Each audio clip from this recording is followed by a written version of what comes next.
Allez, on entame cette émission avec vous, Mamadou Boye Diallo.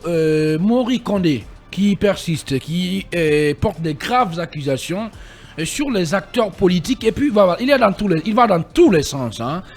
Cette semaine, on l'a entendu, en tout cas, accuser les acteurs politiques d'être à la base du réquisitionnement, si on peut appeler ça comme ça, de l'armée. Et qu'aujourd'hui, ce n'est pas la faute des autorités de la transition. Et si on fait appel à cette disposition de la loi pour maintenir l'ordre public à Conakry. Évidemment, Khalil, vous venez de le souligner, le ministre de l'administration du territoire et de la décentralisation, Mori Kondé, a fait cette sortie que je qualifie de malheureuse, hein, voilà, dans les médias, pour, n'est-ce pas, encore jeter de l'huile sur le feu. Alors que nous sommes dans une situation très difficile et qu'il y a lieu aujourd'hui de conjuguer toutes les énergies pour, n'est-ce pas, aller dans le sens de l'apaisement. Aujourd'hui, la Guinée, depuis les indépendances, a opté pour le principe démocratique. Je pense qu'on ne peut pas opter pour une doctrine et renoncer à ces principes. Vous parlez de cette sortie de Mori Kondé. Je rappelle que la réquisition de l'armée est encadrée par une loi organique qui a été votée en juin 2015 par l'Assemblée nationale, suivant la loi N0-2015-009/AN en date, je le rappelle encore une fois, du 4 juin 2015, relative au maintien de l'ordre en Guinée. Alors, cette loi stipule quoi? Que l'armée peut venir en aide aux unités opérationnelles qui sont, n'est-ce pas, encadrées dans les manifestations de rue en Guinée. C'est notamment la police et la gendarmerie. Aujourd'hui, il ne faut pas continuer à faire l'amalgame. Nous sommes quand même dans une situation très difficile. Mori Kondé, je pense que c'est une figure quand même qui est transversale, qui est venue à la fois de la société civile, mais qui est ancrée avec les partis politiques en Guinée. On ne peut pas quand même continuer à indéfiniment interdire les manifestations de rue sous prétexte que cela fait entorse au déroulement normal du chronogramme de la transition, n'est-ce pas, qui a été enclenché avec la CEDEAO.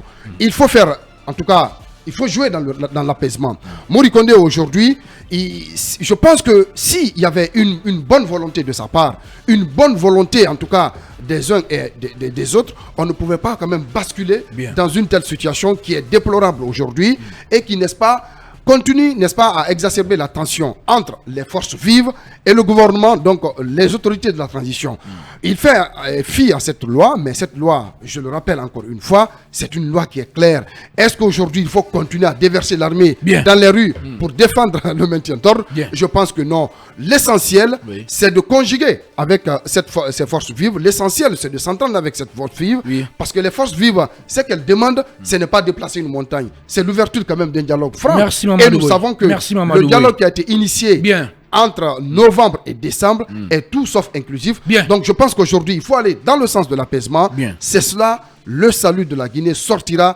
Et c'est cela que le colonel Doumbouya et son entourage aujourd'hui vont, n'est-ce pas, sortir par la grande porte de l'histoire. Merci, on vous a largement compris. Alors Mamoudou Babila Keita, comment vous, au niveau de l'inquisiteur, vous percevez tout cela, vous analysez tout cela, mais Mori Kondé qui ne fait que des sorties, qui fait tout pour aujourd'hui justifier, si on peut appeler ça comme ça, les dérives dictatoriales même des autorités actuelles de la transition.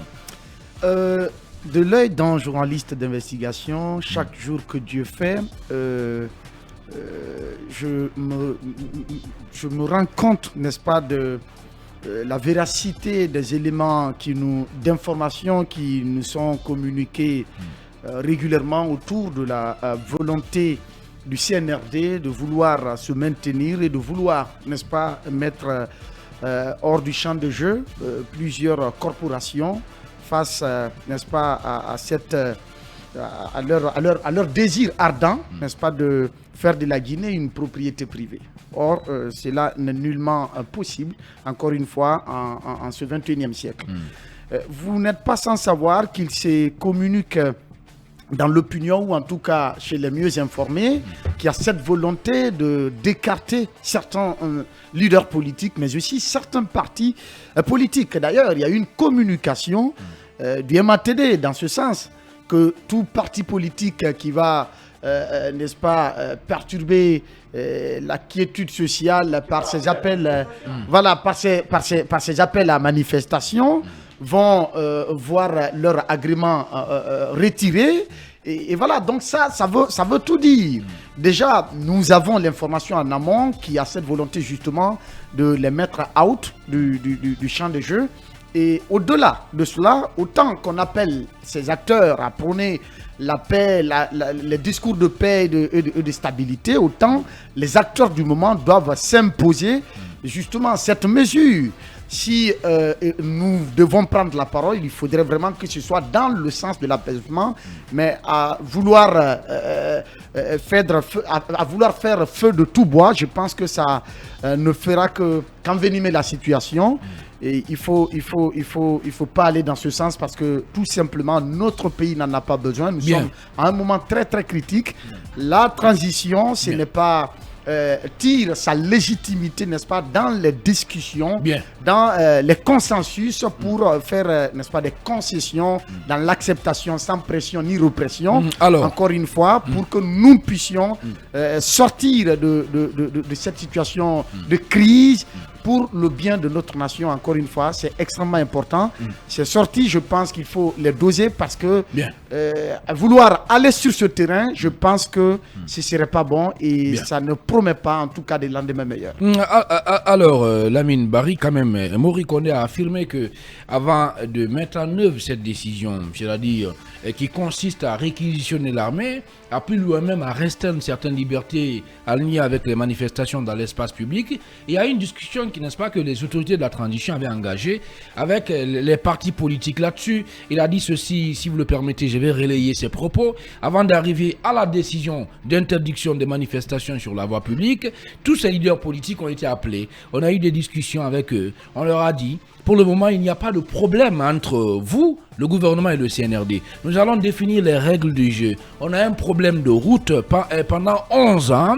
On nous a vendu ici tout sauf la réalité sur les questions de route. Aujourd'hui, nous voulons engager des programmes avec les partenaires de la Banque mondiale et d'autres banques pour pouvoir financer les projets de route. C'est Mori Kondé qui parle, mais nous avons des inquiétudes. Vous aimez organiser des manifestations de rue qui ne corroborent pas avec les travaux routiers. Qu'est-ce que nous pouvons faire? Eh bien, ce sont là un peu les propos tenus, bien entendu, par Mori Kondé cette semaine. Est-ce que quelque part, sur cette base-là, on peut dire qu'il a raison de dire, d'accuser les acteurs politiques et de s'être associés, en tout cas, à la prise de cette décision?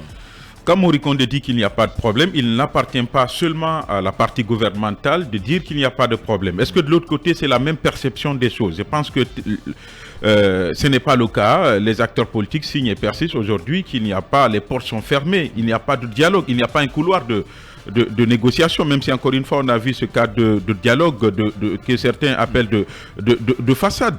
Mais Khalil, la question fondamentale que je me pose, est-ce que ces violences-là arrangent le pays? Est-ce que ces cas de mort-là arrangent quelqu'un? Je dis non.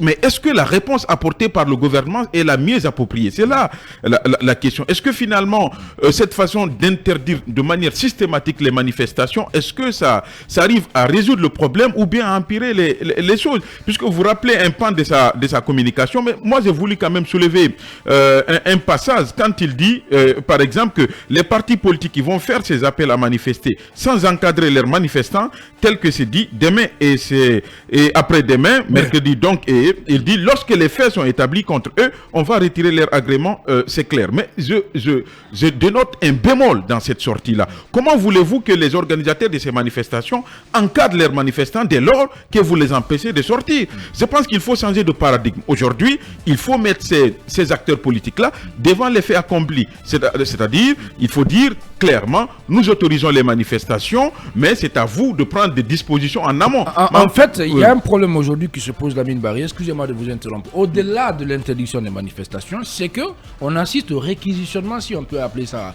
et comme ça, de l'armée. Et Mori estime que ça, c'est pas une initiative, n'est-ce pas, des autorités actuelles de la transition, mais plutôt... il parle d'une loi qui a été votée. C'est la loi dont j'avais parlé tout à l'heure.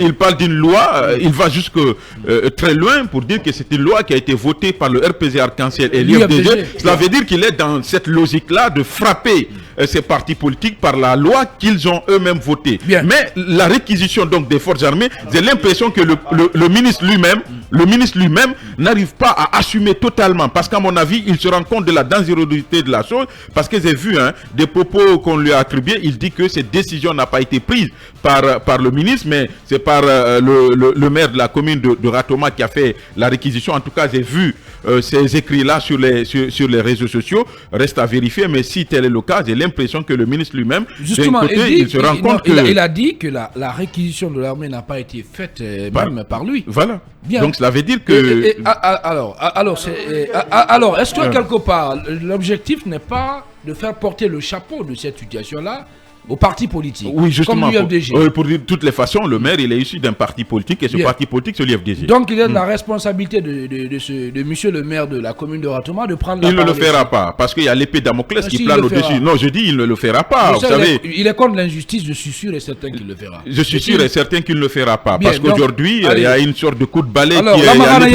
qui est... Vous êtes il ne le fera pas. Bien, allez, maintenant, avant de vous donner la parole, Basekou, si vous le permettez, Khalil Kamara, puisqu'on parle là de loi, on parle de principes juridiques, qu'en est-il réellement? Est-ce que le ministère de l'administration, le MATD, a le pouvoir de réquisitionner l'armée? En tout cas, pas au regard de la loi 09 portant maintien de l'ordre public en République de Guinée. J'en ai eu des discussions. Pourtant, la loi a été lue tout à l'heure. Écoutez, j'en ai eu des discussions avec un juriste qui était vraiment convaincu que même le maire pouvait réquisitionner l'armée. Mais après des arguments valables, j'en ai fait même un article. Il était finalement revenu à dire que oui, qu'il est d'accord avec moi. Ce n'est pas le maire qui peut réquisitionner ou même le ministre en charge de la décentralisation du territoire. Il faut dire qu'au regard de la loi 09 portant le maintien de l'ordre public en République de Guinée, seul le président de la République peut réquisitionner l'armée. La notion, elle est très simple. Demandons-nous, l'armée, elle est sous le contrôle de qui? L'armée est sous le contrôle du président de la République, le chef suprême des armées. Colonel Mamadi Doumbouya est le chef suprême des armées, c'est lui qui peut faire intervenir l'armée.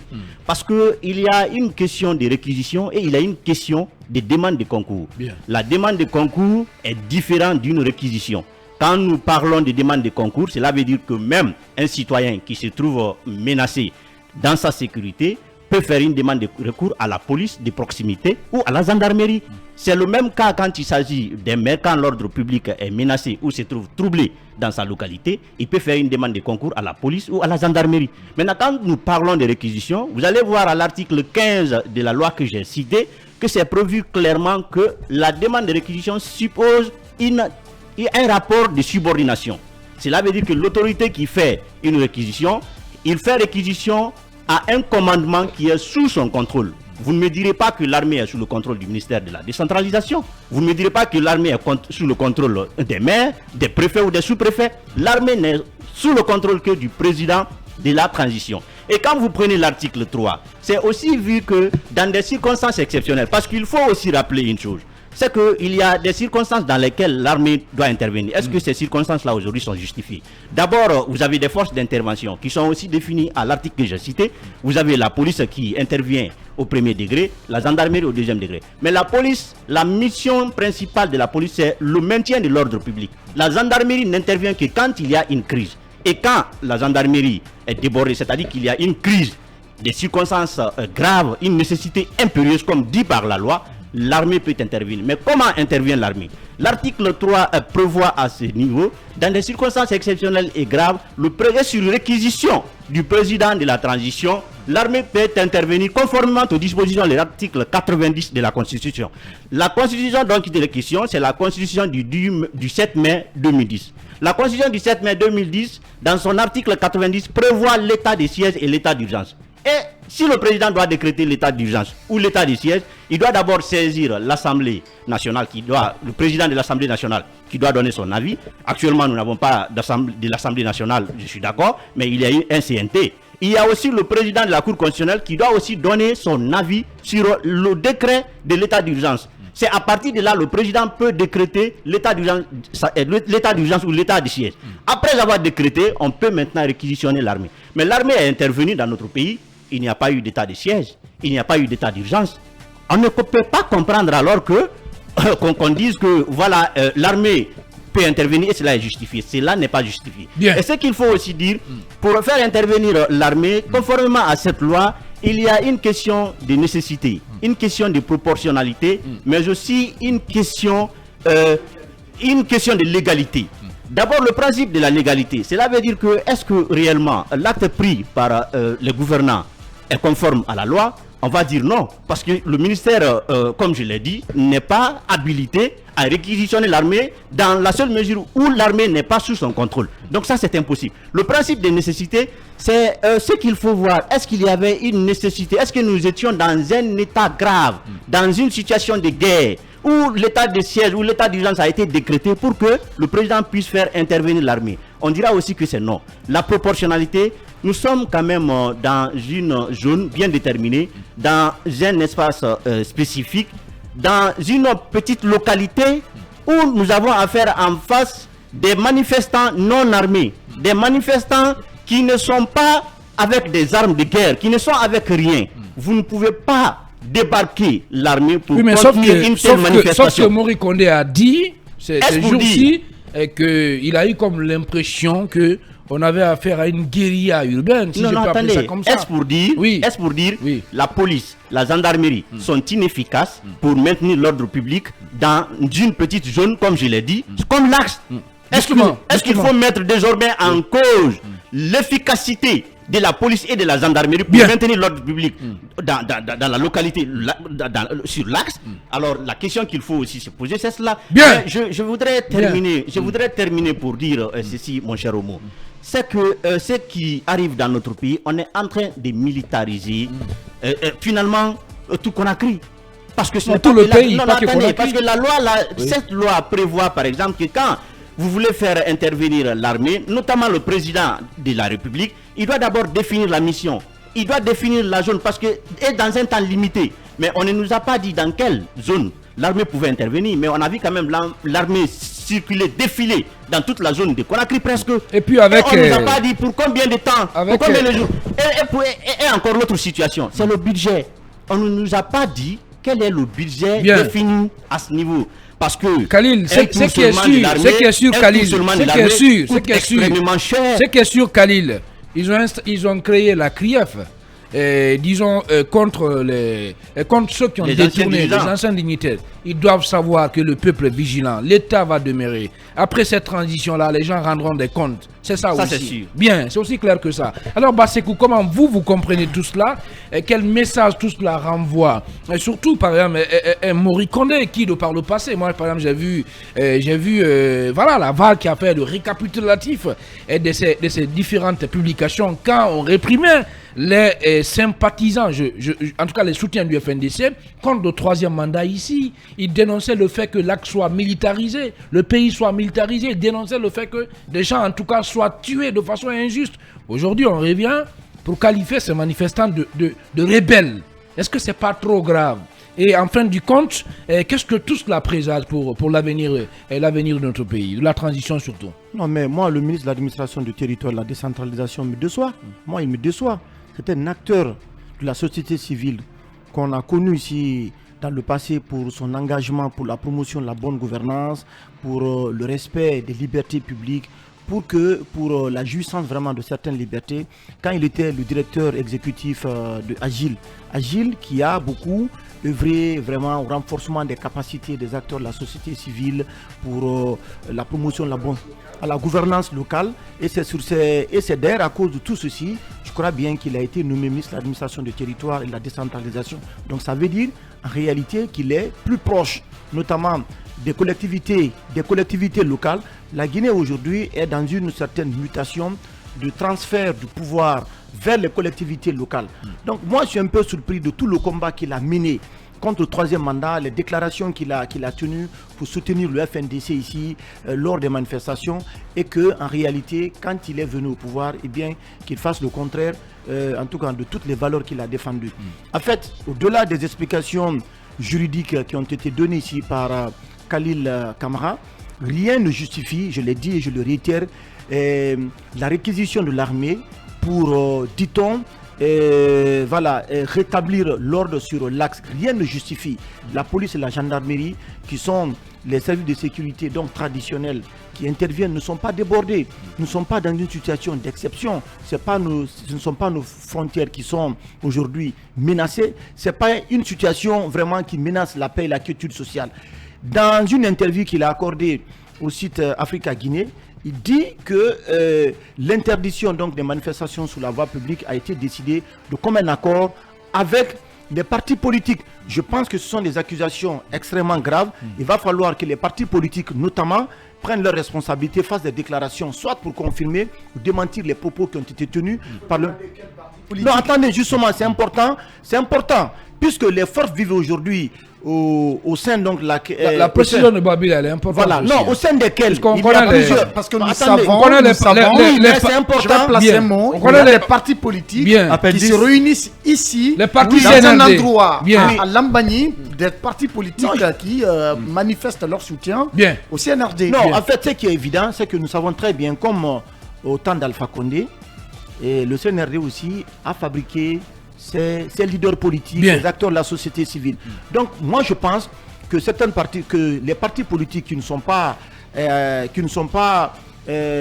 n'adhèrent pas à la déclaration du ministre de l'administration du territoire doivent faire une déclaration pour dire qu'effectivement nous ne sommes pas concernés, nous n'avons pas eu de consultation avec le ministre de l'administration du territoire et de la décentralisation. Et un peu plus loin, il dit que non, que c'est sur la base notamment de cet engagement que l'instance de décision et d'orientation stratégique, donc qui est le CNRD, a pris donc un communiqué qui a été signé par l'ancien chef d'état-major général des forces armées guinéennes, le général Sadiba, qui a été déposé pour dire qu'il n'y a plus de manifestation en République de Guinée. Deuxièmement, il dit un peu plus loin que le CNRD est venu aujourd'hui avec cette volonté de refondation que moi je mets désormais entre guillemets pour dire que non, nous allons procéder à la réhabilitation de l'ensemble de nos réseaux routiers. Donc on ne peut pas vouloir d'une chose son contraire, puisque les manifestations là, la recrudescence de ces manifestations peut avoir un impact sur la construction des routes. Ça aussi je ne suis pas d'accord avec ça.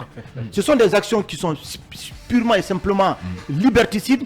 Moi je demande aux partis politiques d'engager, d'attaquer la réquisition de l'armée qui a été prise par le ministre de l'administration du territoire, puisque c'était une arrêté, devant la Cour suprême.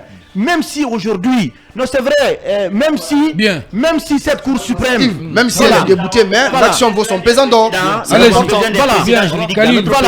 je suis d'accord avec vous. On va laisser Bassekou terminer. Donc pour terminer, moi j'exhorte les partis politiques qui sont aujourd'hui au sein des forces vives de Guinée d'attaquer l'arrêté, parce que c'est un arrêté du ministre de l'administration du territoire. Il n'y aura rien, il n'y a pas de justice. Ça c'est un deuxième. Il n'y aura rien.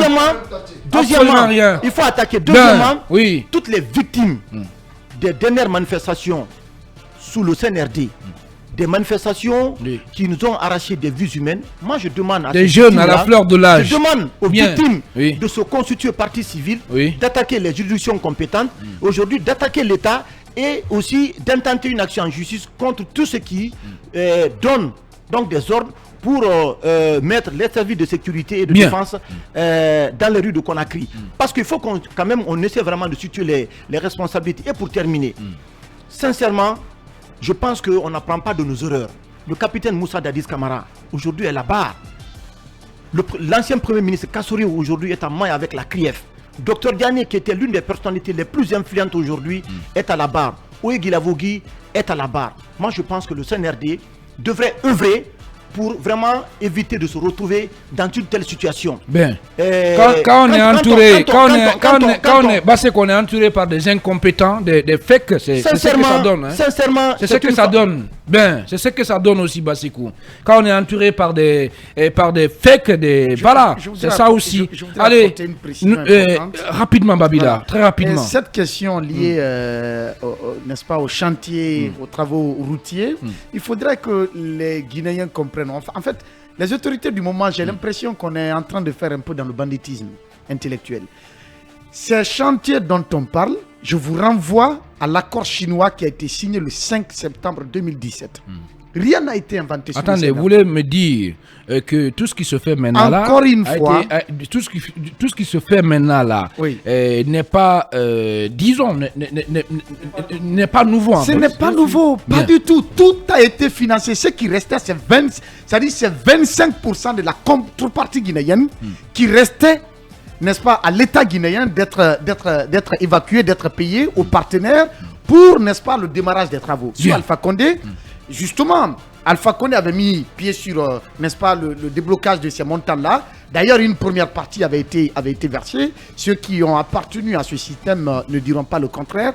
Encore une fois, je demande aux Guinéens, je leur renvoie à l'accord chinois qui a été signé en septembre, le 5 septembre 2017, mine contre infrastructure. C'est dans cet accord que vous avez la réhabilitation, la réfection des voiries urbaines de Conakry, Bien. mais aussi de l'intérieur du pays et même des universités régionales, mais aussi des hôpitaux. Beaucoup de projets Bien. de développement sont, n'est-ce pas, mentionnés dans cet accord. Et ce sont ces travaux Bien. que le CNRD est en train de dérouler. L'État, c'est la continuité, on est d'accord, mais il ne faut pas faire de cela comme Un un trophée acquis. de guerre. Guerre. Peut-être Bien. Alors que la rien petite, n'a été inventé sous le CNRD parce que tout simplement, ils n'ont eu qu'à débloquer les 25% de la contrepartie guinéenne, encore une fois qui restait. L'autre précision qu'il faut apporter Rapidement, par Babila. rapport justement à Bien. cette loi sur le maintien d'ordre, et comme l'a dit Ibrahim Khalil Kamara, l'article 3 qui dit que l'armée peut être requérie quand on constate qu'il y a des situations, n'est-ce pas, aggravantes sur le terrain, quand il y a une situation En fait, exceptionnelle. cette armée, on a Mais comme l'impression av- qu'elle a été sortie juste pour la l'axe. charrue C'est pour avant- l'axe. c'est avant la les- vérité, avant hein. les bœufs. Bien. La charrue, on a les mis- mêmes on a jeunes mis- qui sont sortis parce pour que- acclamer Mamadi Doumbouya ici, Justement. pour lutter contre le troisième Mais au-delà mandat, de ça, il y sont a le considérés principe- comme des rebelles. Il y a le principe de territorialité. C'est très Quand une décevant, oui. autorité doit requérir Bien. l'armée, Merci. c'est dans sa juridiction. Bien. Si on dit que c'est le maire de Ratouma qui l'a fait, alors qu'on voit l'armée sur le terrain dans tout Conakry, eh bien, il y a lieu de se c'est- poser la Merci question. beaucoup, C'est- Babila. c'est Merci cette bien. cette petite Rapidement. précision par rapport à ce que Babila Mamadou Boy, a oui. dit. L'accord cadre avec En la 30 Chine secondes, oui. portait sur une enveloppe financière de 20 milliards de dollars et c'était un gigantesque projet mine contre infrastructure. Donc c'est dans ce cadre justement que le projet routier, ce réseau routier a été concocté avec la partie chinoise puisque vous le savez, la Chine c'est un pays qui a beaucoup besoin de bauxite, vraiment pour pouvoir tourner son industrie. Donc la visite du président Alpha Condé à l'époque en Chine qui a été reçue en visite d'État. Donc cet accord cadre avait été signé par la partie chinoise portant sur une enveloppe financière de 20 milliards de dollars et qui portait justement sur des actions prioritaires allant dans le sens justement de l'amélioration Bien. des conditions de vie des populations qui passent justement par les réseaux routiers Merci qu'on est beaucoup. en train de voir actuellement. Allez, Ibrahim Sor, il est inconsommable. Je dis bien, on a comme l'impression, j'ai pas dit que c'est ça, on a comme l'impression, puisque ailleurs, pratiquement, on n'assiste pas à cette parade des militaires. Mais tout au long de la route Le Prince, vous avez comme l'impression que vous vivez en Irak, là. Ben voilà. Qu'est-ce que tout cela renvoie comme message? Est-ce que vous pensez, Lincoln, que, disons, les promesses ont été tenues et par le colosse, le colonel Mamadi Doumbouya? Cela veut dire que le maire de Ratoma est devenu tellement puissant que il a désormais les attributions de chef de l'État parce que il réquisitionne l'armée. Prenez le maire de Ratoma, vous le mettez au palais, on l'applaudit, il est devenu président. Celui qui ment est un menteur, celui qui vole est un voleur. oh. Je dis, Oui. celui qui ment, comment il s'appelle? C'est un menteur. Oui. Celui qui vole, c'est un voleur. Celui qui tue, C'est c'est un- un criminel. Oui. C'est clair. Donc dans ce pays, il y a des criminels, il y a des voleurs, il y a des menteurs. Mais moi, je vous renvoie rapidement à un poste de Mori Kondé datant du 22 octobre 2020. Mori Kondé, à l'époque, à l'asile, et Mori Kondé, un des responsables de l'OGDH, qui dit « Aucun Guinéen ne doit être tué parce qu'il manifeste pour son droit. L'État est le seul responsable des tueries. Qui est responsable aujourd'hui, selon ce poste? Ben voilà, ça c'est un. Vous savez qu'est-ce qui va se passer? Oui. Ils diront que non, Film a fait une émission spéciale sur lui. On s'en fout. On s'en fout, on On s'en commente bat, ben, l'actualité. voilà. Oui, On s'en fout, c'est ça. on commente l'actualité. Nous, C'est notre pays. l'essentiel, à nous tous. l'essentiel, nous sommes respectueux de Ben l'éthique voilà, et de la c'est tout. déontologie. Donc C'est le le plus reste, important, oui. on s'en fout. Allez-y. Donc je vais continuer. Oui. Moi, quand Mori Kondé parle, je ne l'écoute pas. Rappelez-vous que Étienne Soropogui, après avoir peut-être tenu une émission ici, à sa sortie, il a été cueilli par des militaires. Vous le savez très bien. À l'époque, quand on a appelé Mori Kondé dans Mirador, qu'est-ce qu'il a dit? Rappelez-vous, Mori Kondé a dit à qui veut l'entendre que plusieurs convocations avaient été déposées à Étienne Soropogui qu'il a refusé de répondre. Que ses avocats sont témoins. Et ce n'était pas vrai. Donc quand un ministre se permet de dire des contre-vérités, mais ce ministre devient un danger pour la République. Et, Ça, vous savez très à bien. imaginer, c'est à des cadres comme ça, on va confier l'organisation Des élections comme présidentielle. Mais voilà, c'est que Oui. ce pays Vous est en imaginez, danger. hein? Un ministre qui se dit des imaginez. contre-vérités Oui. publiquement qui ne s'assume pas. Moi, j'estime que c'est une anomalie pour cette République. Khalil, on va poursuivre un peu. Moi, j'ai encore écouté Mori Kondé quand il dit que c'est l'UFDG et le RPG qui ont voté cette loi pour envoyer l'armée sur l'axe et que lui, à l'époque, à l'OGDH, il était contre la loi. Oui, à l'époque, il était contre la loi. Mais aujourd'hui, puisqu'il a changé de camp, il a déchiré sa veste, il est pour cette loi, hier qu'il contestait pour mater ceux qui ne, peut-être, soufflent pas de la même trompette que lui. Mais c'est encore peut-être une contre-vérité de dire que le RPG et l'UFDG ont voté. L'Assemblée, à l'époque, le RPG était... Non, lui il dit que c'est l'UFDG et le RPG. Non, c'est le RPG. C'est le RPG. Non. C'est le RPG en réalité parce que l'Assemblée nationale Oui, était mais quand même. tu ne comprends pas ce que je En dis. fait, non, ce que je veux dire pour apporter, Bien. c'est que au niveau de l'Assemblée nationale, c'est que c'est le parti ultra dominant qui était dominant, c'était. c'est ce que je dis. Et les autres Il lois a voté la organiques. loi organique. Il Et les n'avait autres pas lois la majorité absolue Allez-y, pour voter allez-y, le droit. Lincoln. Oui, mais il a fallu Allez-y. qu'on rappelle que Bien. ses alliés. On va pas Voilà, polémiquer là-dessus. Bah, c'est cool. Allez-y, Lincoln. Aujourd'hui, on a une fiction sur certains partis politiques dans ce pays. Qu'on le dise, le RPG, l'UFDG, l'UFR sont des partis à abattre.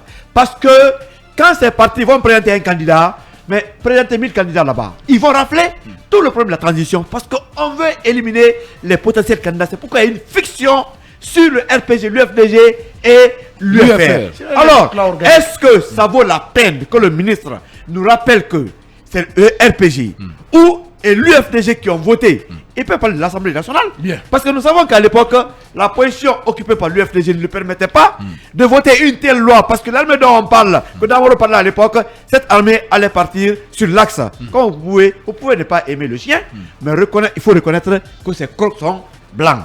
Donc, une fois de plus encore, aujourd'hui, il n'y a pas à se dédouaner par rapport à ce qui se passe.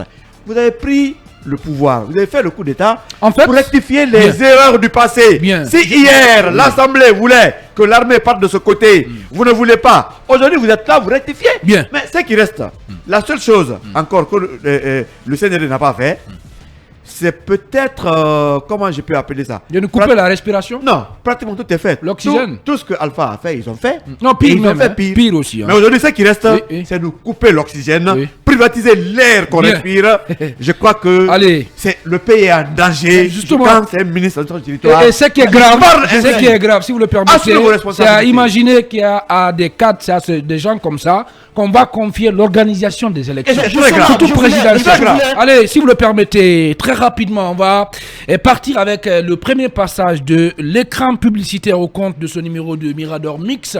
On revient juste après pour poursuivre cette émission. Je le rappelle que vous avez la possibilité de commenter l'actualité avec nous. Faites-nous parvenir toutes vos réactions via nos plateformes digitales, notamment notre page Facebook et notre chaîne YouTube. Eh bien, on se fera le devoir de relayer tous vos messages. Vous avez aussi le site internet le 3W Film Guinée, à travers lequel vous pouvez nous écouter dans tout le rang qu'on a créé. En tout cas, si vous n'arrivez pas à nous suivre en bande FM sur la 95.3, merci encore une fois de votre fidélité. On revient juste après l'écran publicitaire et les infos sur Film Guinée. Vous nous suivez à Kala, en Dantadi Kala précisément, à Eriko, à Pelal, c'est dans la préfecture de Dalaba. Merci de nous rejoindre si c'est maintenant que vous nous prenez en marche à l'écoute de Film Guinée.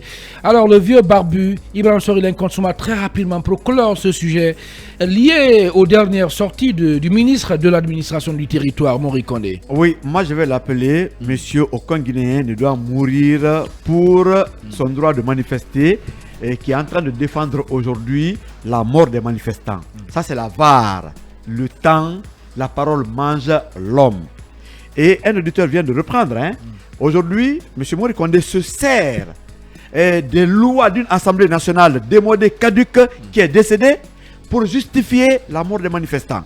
Pendant ce temps, il ignore le contenu de la charte de la transition qu'ils ont imposée à la Guinée. Entre cette loi de l'ancienne Assemblée nationale, d'une constitution qui n'est plus en vigueur, et la transition qu'ils ont imposée, qu'est-ce qu'on devrait aujourd'hui, comment on appelle, appliquer. Donc ça veut dire que M. Mori Kondé est à côté de la plaque. Khalil, rapidement quelques mots. Ce ministre Mori Kondé, à un moment donné, nous a dit ici que le siège de la CENI, la location coûtait 500 millions de francs guinéens par mois. Et pourtant, quand on a vérifié, c'était juste 250 millions. Il avait dit également que les travailleurs de la CENI étaient au nombre de 900 personnes. Après vérification, ces travailleurs atteignaient à peine 300 personnes. Et tout cela, la mutuelle en fait foi. Il disait également que les travailleurs de la CENI relevaient tous du MATD. Mais ce qui n'est pas vrai. Allez vérifier. Et même Mori Kondé, pour terminer, avait dit à un moment donné que le siège de la CEPI de Dalaba coûtait 60 millions. Et c'était 2 millions.